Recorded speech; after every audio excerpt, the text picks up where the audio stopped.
Motorsport TV Live, brought to you by Motorsport Tickets, the dedicated motorsport experiences provider.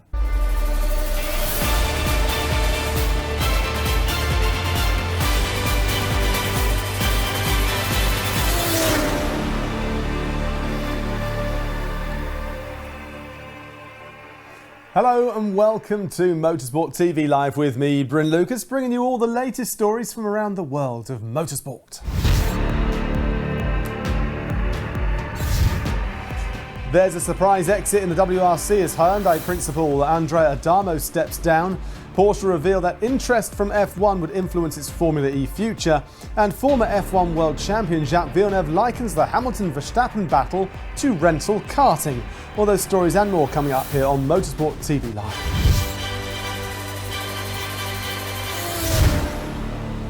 Plenty of F1 Championship news to bring you, but first, to the WRC, and Hyundai Motorsport has announced its team principal Andrea Adamo will leave the team with immediate effect after 6 years with the company. Since joining in 2015, Adamo oversaw consecutive titles in the FIA World Touring Car Cup in 2018 and 2019, while his WRC team won back-to-back manufacturers' titles in 2019 and 2020. Motorsport.com and Autosport's WRC reporter Tom Howard joined me a short time ago to react to this breaking story. Yeah, it's a bit of a shock story, not something that we were expecting at all. Certainly, when we spoke to Andrea in Monza, there was every indication he was going to continue on next year. But Hyundai have announced today that they've mutually agreed to part ways. Personal reasons has been cited by Andrea for stepping down from his team role. But it does leave Hyundai in quite an interesting scenario, given that next year the World Rally Championship has a huge new set of regulations. And they're in the midst of developing their hybrid Rally 1 car.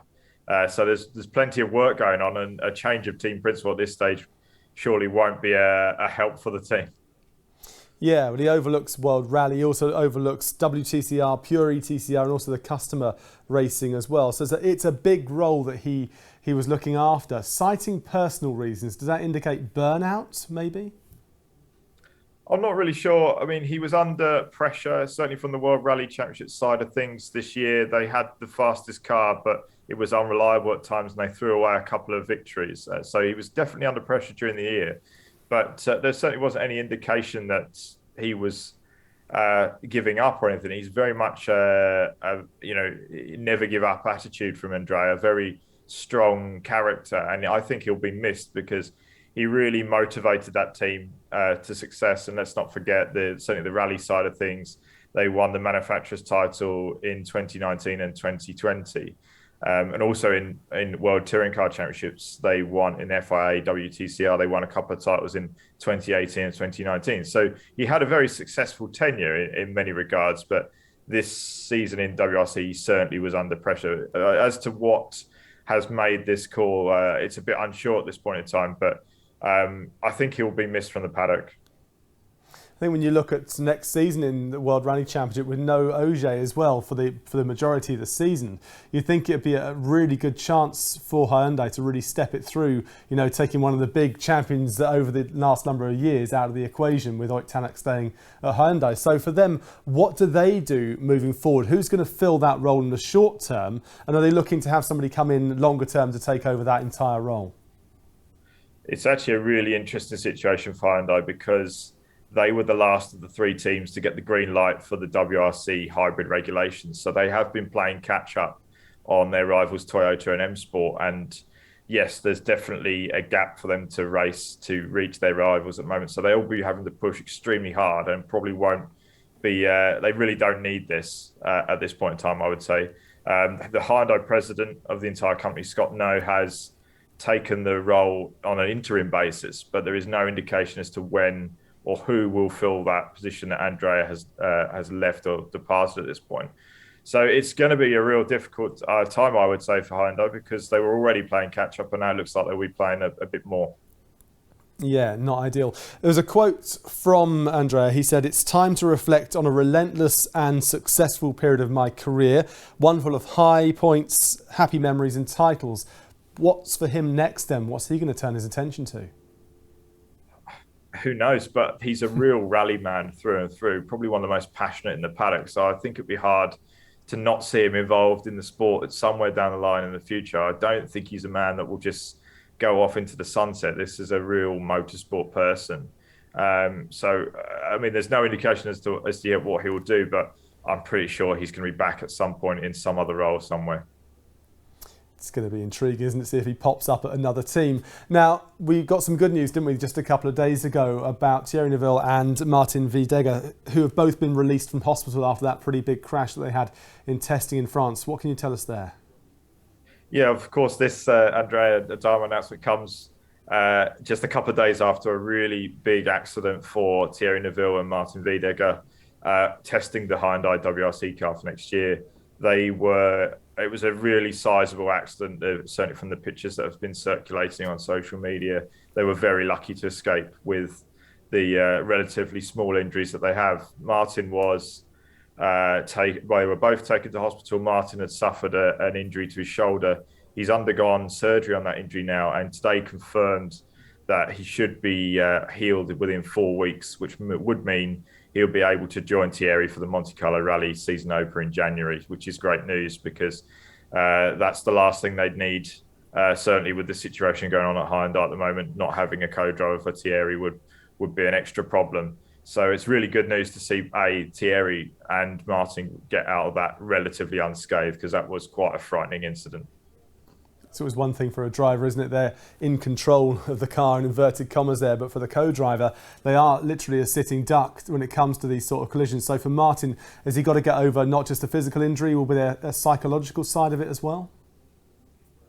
I don't know. I mean, these rally drivers are built pretty tough to do what they do. They are quite superhuman at times. So I'd imagine it might have shaken him up a bit, but I'm sure he'll brush this off and be back to where he needs to be. I think the big talking point here is there is not a great deal of details as to what happened with this accident. So whether there's anything to be, anything to contributed from the new regulations, we don't know. But what we can say is that the new tougher safety cell in these cars really performed brilliantly, because if you look at the images of the car, yes, it's significantly damaged, but I think a weaker chassis may have resulted in further injuries for the pair. So certainly from one point of view, the new regulations have already been a success from a safety point of view. But whether there's other things that need to be looked at this point in time, we don't know until we get more details about exactly what happened in the accident. Yeah, it's good to see that the safety cells doing their job. Finally then, if we look to next year, I know we've spoken about this in the past, but how excited are you and what do we expect to see come 2022, January the 20th? Well, I have to say I'm a little bit disappointed that we're not going to see Andrea in a paddock anymore, because he was such a character. But from the sport as a whole, we are set for a very exciting season, because these new regulations should throw up all sorts of scenarios, and it should be very much a level playing field. We will also see, let's be honest, a 3-team attack for this title this year, with M Sport already quietly confident about their new Ford Puma, having spent most of this year focusing on development of that car. So we should see a really exciting battle for the title. There's a very good chance we'll see Sébastien Ogier versus Sébastien Loeb potentially at the Monte Carlo Rally, as the pair have a sort of partial campaign that is being highly speculated about. Also, I guess from a title contender's point of view, you'd have to say Elfyn Evans is in with a very good shout, but also Kalle Rovanperä and Thierry, and perhaps even M Sport's Craig Breen could really be in the mix for next year. It's an unpredictable championship at this point. Be amazing to see Elfyn finally step it up, wouldn't it? But fantastic also to see the two Sebs duelling it out. Look, Tom, it's going to be a fantastic season. We hope. Still got a time to wait between now and then, but thank you very much for joining us. Thank you. Yeah, great to talk to Tom Howard a little bit earlier on. Porsche will decide in the next year if it will remain in Formula E beyond its current commitment, with an admission the decision will be influenced by a possible move into Formula One. The existing deal runs until 2024, with the manufacturer still yet to win a race in the electric series, and Porsche's new Vice President of Motorsport, Thomas Laudenbach, has stressed they've underperformed by finishing 8th this season. Loudenbach said Porsche would begin evaluating its case to remain in Formula E beyond this deadline over the coming year. Calling the option to join Formula One as one that's completely open, he added that it's no secret they're thinking about F1 and that feeling is becoming stronger because of a push for greater electrification to elements of the powertrain. Well, don't go anywhere. We've lots more from the world of motorsport, including Christian Horner saying that Red Bull do care about winning the F1 title in the right way. That's here on Motorsport TV Live.